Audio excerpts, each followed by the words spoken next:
तो फिर हाय, हेलो और Jai Hind to all of you.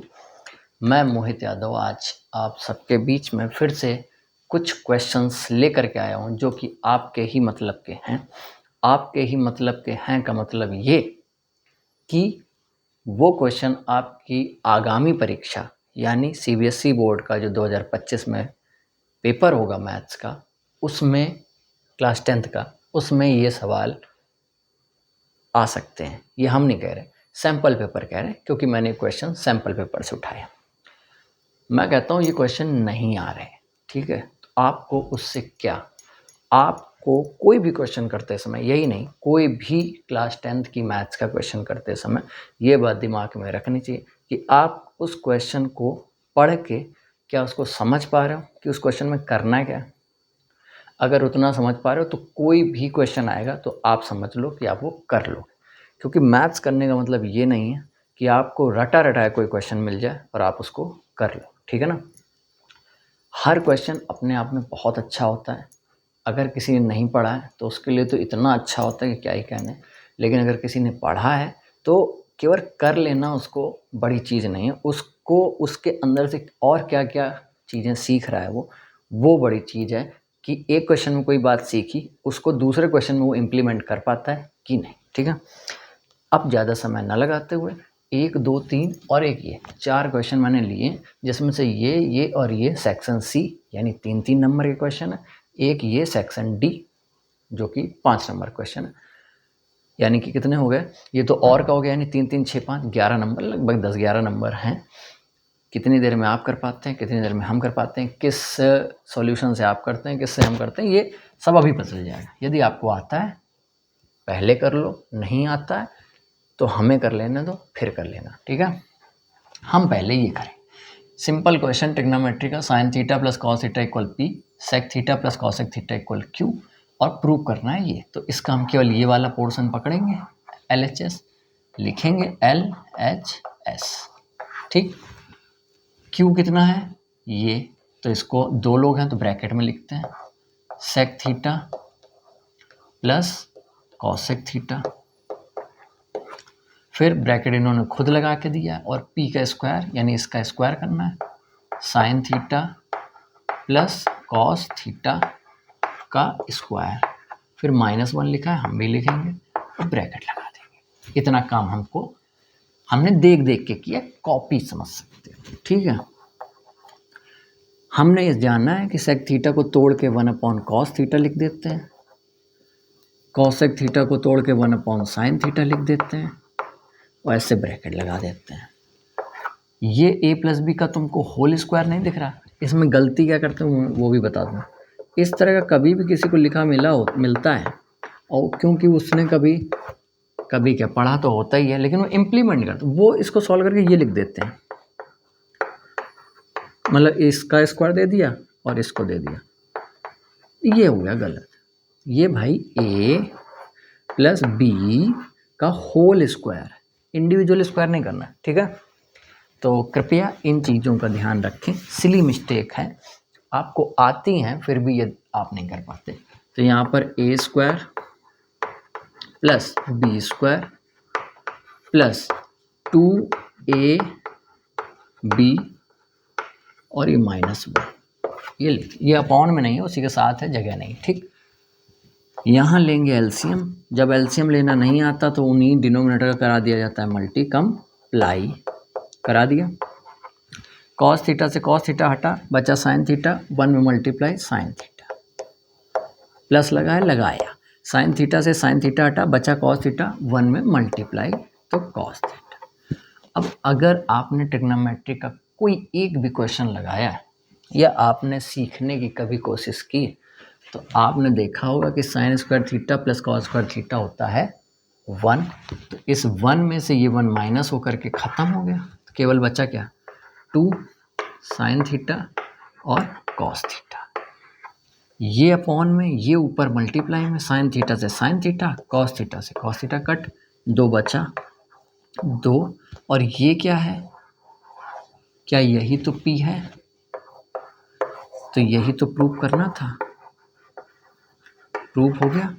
बोलिए, बेहद आसान, बेहद सरल, ए प्लस बी का होल स्क्वायर आना चाहिए, सेक थीटा को 1/cos में बदलना आना चाहिए, sine square theta plus cos square theta की आइडेंटिटी आनी चाहिए। समझ लो, अगर क्लास 10th में हो और तुम इस बात का प्रमाण हो कि तुम क्लास 10th में हो, तो तुम्हें बेसिक चीज़ें तो एटलीस्ट आनी चाहिए। ठीक है, अब हम ये क्वेश्चन करेंगे। कह रहा है एक शॉपकीपर है, होगा बाई कर रहा है, खरीद रहा है, शॉपकीपर खरीद रहा है, होगा कुछ थोक में सामान खरीदने गया होगा। अ नंबर ऑफ बुक्स, कुछ बुक्स खरीदने गया है, फॉर 1200 रुपये की, कितने की, 1200 रुपये की। इफ़ ही हैड बॉट, अगर उसने खरीदी 10 more books for the same amount, मतलब 1200 रुपये में ही अगर पहले वो 50 बुकें खरीद ले रहा था, 50 ज़्यादा हो गए, मानने में क्या जा रहा है, 1200 रुपये की वो 50 किताबें पहले ले रहा था, तो आज की डेट में मतलब या अब वो 10 किताबें ज़्यादा, यानी अब वो 60 किताबें ले रहा है 1200 रुपये में ही। ठीक है, लेकिन हुआ क्या है, each book would have cost him 20 रुपये कम, लेकिन वो ज़्यादा कब लेने लग रहा होगा, कब लेने लग, ये वही वाली कहानी हो गई। जैसे तुम जाओ और बोलो मुझे ये वाली किताब दे दो, तो बोलेंगे या कॉपी नॉर्मल लेने गए, तो तुमने कहा किताब नहीं कॉपी, नोटबुक, तो वो बोलेगा ये 20 रुपये का रजिस्टर है या कॉपी है जो भी है। लेकिन तुमने कहा नहीं, हमें ज़्यादा चाहिए, बंडल के बंडल चाहिए, हमें दे दो तुम 10, क्या रेट लगाओगे, तब वो रेट लगा लेगा, कहेगा भाई साहब आप 18 में ले जाओ, या फिर 17 में ले जाओ, 16 में ले जाओ, 15 में ले जाओ, जैसे डील कर लिया। तो वही चीज़ यहाँ है, क्योंकि उसने बुक ली है तो उसको 20 रुपये कम में मिली, इसीलिए वो 10 ज़्यादा मिल गई। तो हम इसको कैसे करेंगे, ऐसे कि मान लो उसने x किताबें खरीदी, कितनी, x नंबर ऑफ बुक्स हैं, कितनी, x, और एक बुक का प्राइस क्या है, रुपए कितने हैं, y।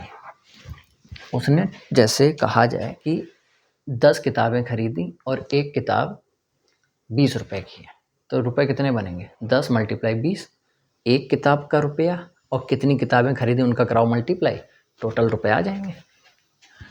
एक किताब का रुपया y, टोटल किताबें खरीदी x, इन दोनों का मल्टीप्लाई कराओगे तो बराबर टोटल रुपए यानी 1200 नहीं आ जाएंगे, बिल्कुल आ जाएंगे। लेकिन अब क्या हो रहा है सेकंड कंडीशन में, वो कह रहा है 10 किताबें बढ़ा दो, किताबें अब कर दो x + 10 और रुपए कम कर दो 20, तो रुपए कर दिए कम 20, रुपए अभी भी 1200 ही है। क्या ये बात तुमको समझ में आई, जो हमने की इनके बीच में मल्टीप्लाई है, क्या ये बात आई समझ में। इसके अलावा क्या करोगे, आप क्या करोगे, अब तुम कहोगे ये x y बराबर 12 है, इनका मल्टीप्लाई करा लो, x का y में कराओगे तो x y, ठीक, x का 20 में माइनस का 20x प्लस 10 का y में 10y माइनस का 200 बराबर 1200। x इंटू वाई है 1200, तो x y की जगह हम क्या 1200 नहीं लिख सकते हैं, माइनस का 20x प्लस का 10y माइनस का 200 बराबर 1200। ये 1200 उधर भेज के इसको 0 कर सकते हो, ये 200 भी उधर भेज करके तो ये 200 बचेगा। हुआ क्या, यहाँ केवल ये बचा 20x प्लस 10y, हुआ क्या, ये 1200 उधर जाके इससे माइनस होकर 0 हो गया, और ये 200 माइनस का तो उधर आके प्लस हो गया, दोनों में 10 कॉमन भी है, ले लिया जाए। 10 कॉमन लोगे अगर तो यहाँ बचेगा माइनस का 2x प्लस वाई बराबर 200, ये 10 अपॉन में भेज दो इसके, तो यहाँ केवल 20 बचेगा, और यहाँ बचेगा 2x प्लस वाई। अब हमारे पास x और y के फॉर्म में एक इक्वेशन है, यहाँ या तो हम x की या y की वैल्यू रख दें, कहाँ से, यहाँ से।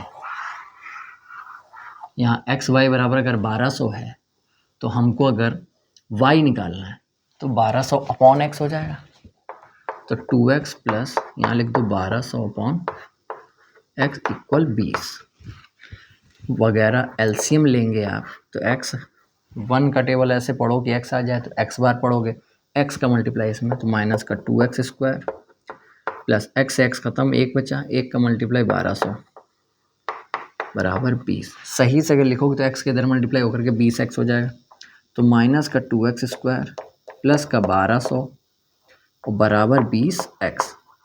इन दोनों को भी उधर ही भेज दो। क्यों भेज दो? ये माइनस का है, प्लस का हो जाएगा, क्योंकि हमें एक्स स्क्वायर वाला हमेशा प्लस में रखना, कैलकुलेशन आसान रहती है। ये प्लस का 20x और ये उधर आके माइनस का 1200।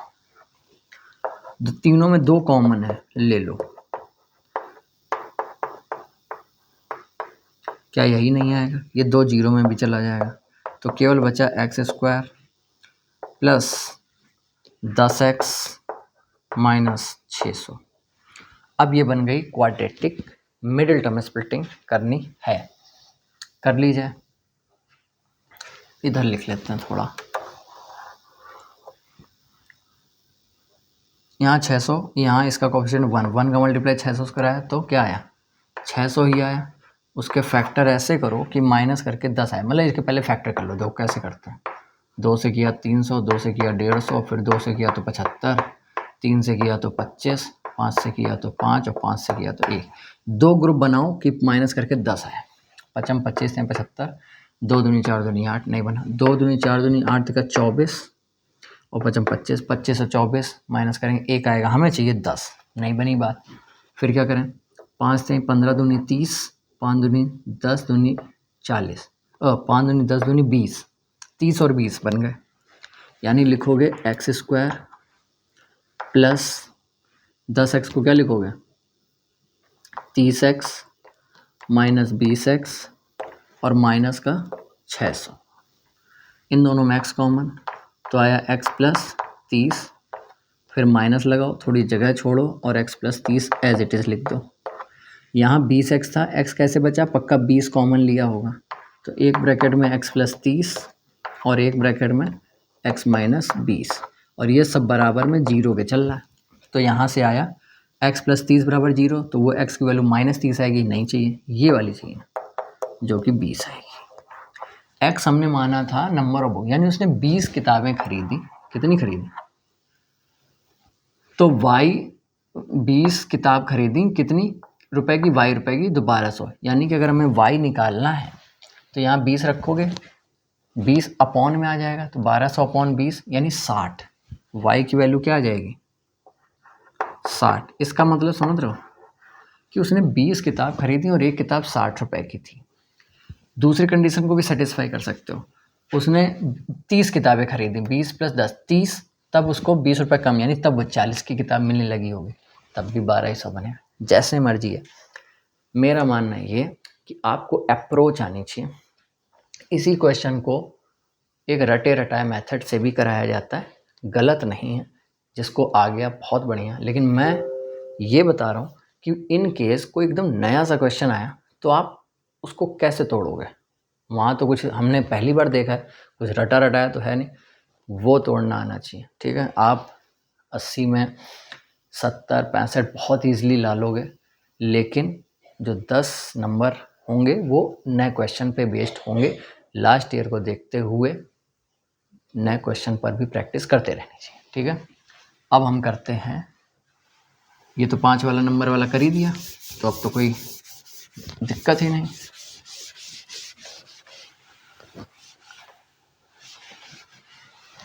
अच्छा, इन 2 क्वेश्चनों का फिगर भी था।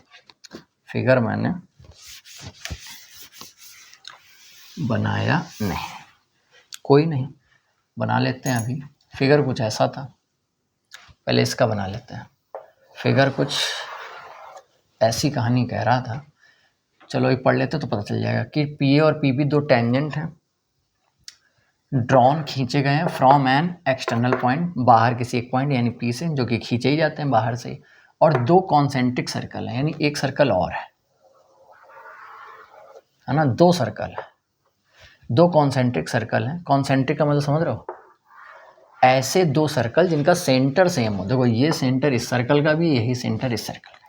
बाहर एक कोई पॉइंट है P, वहाँ से P और P भी टेंजेंट खींचे गए हैं। किस पे खींचे गए? कॉन्सेंट्रिक सर्कल पे, और उसका सेंटर O है। ठीक है, और रेडियस 8 है और 5 है, और ये रेस्पेक्टिवली का मतलब समझ रहे हो? बड़े वाले की रेडियस 8 होगी, छोटे वाले की 5 होगी। ठीक है, वो तो हम समझ गए। ये पी ए पी बी की क्या कहानी? अगर मान लो पी पॉइंट यहाँ है, तो एक तो ये ऐसे पी ए चला गया, ये मान लो ए है, और एक वो ऐसा कहना चाहता है, ठीक। और पी ए यानी ए पी 15 है भी, ठीक है। देखो अब तुम अपने मन में एक क्वेश्चन ये भी ला सकते हो कि उसने, हो सकता है वो उसने यहाँ से दी हो, बिल्कुल दी, तो पी ए और पी बी बराबर हो जाएंगे, क्योंकि एक एक्सटर्नल पॉइंट से अगर हम कोई दो टेंजेंट खींचते हैं सेम सर्कल पे तो दोनों बराबर होते हैं। तो ये 15 पी ए तो पी बी बराबर हो जाता, तो आंसर 15। इन लोगों को क्यों दिया है और 3 नंबर में क्यों दिया, कुछ होगा लॉजिक। और पहली चीज़ तो इन्होंने डायग्राम बना के दिया था, मैंने अभी बनाया, ठीक है, यही डायग्राम था। तो अब क्या है, ये है 8। अब सुनो, पहले मैंने पहले ही बताया था, अगर कभी भी टेंजेंट का क्वेश्चन हो तुरंत क्या करना, सेंटर से टेंजेंट के ऊपर लाइन खींच देना, वो 90 होती है, ये मन में याद कर लेना। तुरंत टेंजेंट से यहाँ 90 खींच देना और मन में बात को याद कर लेना। अच्छा, ये छोटे सर्कल की है तो ये है 5, ये बड़े सर्कल की है, ये है 8, ठीक। अच्छा, और चलो, और कोई बात, अगर हम इसको मिला लें तो कोई दिक्कत, चलो ये भी मिला लिए। और बोलो, ए पी है 15, 15 लिख दी। और अच्छा आप सुनो, अगर हमें ये पता है और ये पता है तो इसी ट्रायंगल में खेल लो। ये राइट एंगल ट्रायंगल है, 90 के सामने ये हाइपोटेनस का काम करेगा, मान लो ये x है, तो एक्स स्क्वायर हाइपोटेनस का स्क्वायर बराबर 15 का स्क्वायर प्लस 8 का स्क्वायर, यही तो करोगे। तो इसका स्क्वायर हो गया 225, ये हो गया 64, यहाँ हो गया एक्स स्क्वायर, तो एक्स स्क्वायर बराबर 2 8 9, तो एक्स बराबर अंडर रूट 2 8 9, ये किसका होता है, 17 का। तो क्या कहोगे, ये कितनी आ गई, 17 आ गई। अब अगर ये 17 आ गई तो अब इस राइट एंगल ट्रायंगल को देखो, ये 5 है, ये 17 है, तो ये नहीं निकल आएगी, ये अगेन हाइपोटेनस का काम करेगा, यानी 17 का स्क्वायर बराबर 5 का स्क्वायर प्लस ये नहीं पता है y, मान लो y का स्क्वायर, तो ये हो गया 2 8 9, ये हो गया 25 प्लस वाई स्क्वायर। 25 इधर भेजोगे तो कितना बचेगा, 2 माइनस हो जाएगा ना, तो ये 4 6 264 बचेगा क्या, हाँ ऐसे ही कुछ बचेगा। तो ये अंडर रूट 264 बराबर y। इसमें से कुछ बाहर आ रहा हो तो बाहर करना, हमसे पूछा गया था बीपी, यही पूछा था। तो कोई इसी यही क्वेश्चन थोड़ा और सरल से भी हो सकता था अगर तुम दोनों इकट्ठे कर लेते। देखना ये कैसे, ध्यान से देखना, ये वो हमको वहाँ कैलकुलेशन नहीं करनी पड़ती, तो कैसे देखना, हमने इसको माना था x, मानते हैं।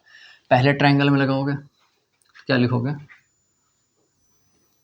एक्स स्क्वायर बराबर 15 का स्क्वायर प्लस 8 का स्क्वायर, और उसी समय दूसरे ट्रायंगल में इधर लगाओगे क्या लिखोगे, वाई स्क्वायर बराबर 5 का स्क्वायर प्लस, नहीं कुछ गलत, 90 है, 90 के सामने ये तो हाइपोटेनस का काम करेगा ना, तो यहाँ भी एक्स स्क्वायर इक्वल आया, X square equal 5 square plus Y का स्क्वायर।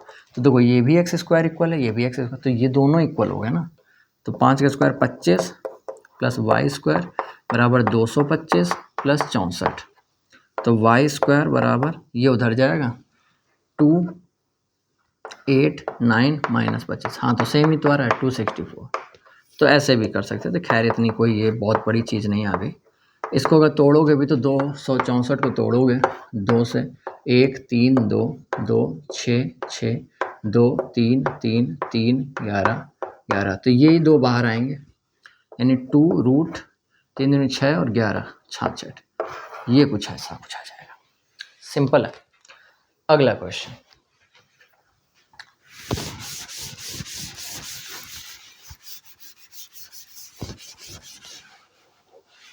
अगला क्वेश्चन करते हैं, चलो इसको भी हटा देते हैं। और ये उस ऊपर वाले क्वेश्चन का भी डायग्राम दिया था, अब क्योंकि मैंने बनाया नहीं तो बनाना पड़ेगा, बना लेते हैं। कह रहा है एक ट्रायंगल एबीसी है, drawn circumscribe a circle. Circumscribe का मतलब, सर्कम मतलब चारों तरफ से घिरा हुआ, ठीक है। अ सर्कल यानी एक सर्कल को इसने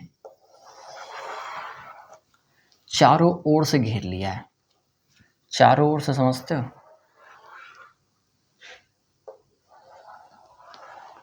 कटा नहीं है, ठीक है ये। और इधर कुछ ऐसी कहानी होगी। सर्कल को चारों तरफ से घेर लिया, ठीक है। अ सर्कल ऑफ रेडियस, ठीक है, कितनी, 3 सेंटीमीटर। इस सर्कल की रेडियस है 3। और सच दैट, ऐसे है कि एक सेगमेंट बी डी बन रहा है। अच्छा, नाम है इसका ए बी सी, पहले ये लिख लो, ए बी सी। एक सेगमेंट बी डी और एक सेगमेंट डी सी बन रहा है, इनटू विच, जिसमें जो बी सी है वो डिवाइड, बी सी जो है वो डिवाइड हो रही है एक पॉइंट डी से, यानी ये बी सी यहाँ डी पॉइंट होगा, डिवाइड हो रही है, यानी बी डी, और ये डी सी बन गया है। और इसकी लेंथ 6 और 8 है, ठीक है, रेस्पेक्टिवली, ठीक है। तो पहले बी टी लिखा था तो ये 6, डी सी तो 8, ठीक लिखा। Find the side A B, A B कहाँ है, ये निकालना है। अच्छा, और if the area of the triangle, इस पूरे ट्राइंगल का एरिया दिया है 63। इसी की बात मैं कर रहा था कि कुछ अजीब चीज़ें आ जाती हैं, अजीब नहीं कहेंगे, लेकिन अगर आपने क्वेश्चन लगाए तो ये भी लगा पाएंगे। अब तो बस ये देखना कि कहाँ हम बहुत हाई फाई चीज़ लगा रहे हैं जो कि कहीं नहीं लगाएंगे, ठीक है। क्या हमने तुम्हें ये नहीं बताया टच करे तो ये तुरंत ये लाइन ड्रॉ करना, 90 बनाने की कोशिश करना, बताया है ना। यहाँ भी बनाओगे, यहाँ भी बनाओगे, जहाँ जहाँ टच करे। क्या हमने तुम्हें ये नहीं बताया कि ये एक एक्सटर्नल पॉइंट है, अगर ये जितना होगा उतना ही ये होगा, इसका कुछ नाम दे दो, डी है तो ये ई है, ये एफ है। जितना सी डी होगा उतना ही सी ई होगा, अगर ये 8 है तो ये भी 8। जितना बी डी होगा उतना ही बी एफ भी होगा, क्योंकि ये एक्सटर्नल पॉइंट है, ये 6 तो ये भी 6। जितना ये होगा उतना ये, मान लो ये एक्स है तो ये भी एक्स।